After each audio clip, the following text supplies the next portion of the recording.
Apple iPhone நிறுவனத்தை சேர்ந்த design team தான் டிசைன் பண்ணி கொடுத்துருக்காங்க. அதுவும் கலிஃபோர்னியா பேஸ்ட் ஒரு டிசைன் டீம் அவங்க. அதனால இதில் இருக்கக்கூடிய ஃபீச்சர்ஸ் எதுவுமே வந்து ட்ரெடிஷ்னல் ஃபெராரி வந்து ரிசம்பிள் பண்ணாது.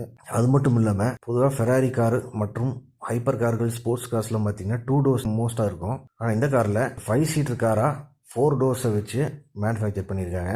இந்த முடிவு ஏன் ஃபெராரி எடுத்திருக்காங்க அப்படின்னு எல்லாரும் கணிக்கிறாங்கன்னு பார்த்தீங்கன்னா, இப்போ இருக்கக்கூடிய யங்கர் ஜென்ரேஷன், அதாவது ஜென்சி ஜென்ரேஷனை வந்து கவர்றதுக்காக வேண்டிதான் வந்து இப்படி ஒரு நகர்வை வந்து எடுத்திருக்காங்க, இப்படி ஒரு முடிவு எடுத்திருக்காங்க அப்படின்னு பரவலாக பேசப்படுது. இந்த காரில் அப்படி என்ன ஃபீச்சர்ஸ்ன்னு பார்த்தீங்கன்னா, இந்த காரில் 122 கிலோவாட் பேட்டரிஸ் வந்து பொருத்தியிருக்காங்க. 800 வோல்ட் ஆர்கிடெக்சரோடு வருது இந்த கார் பாடி.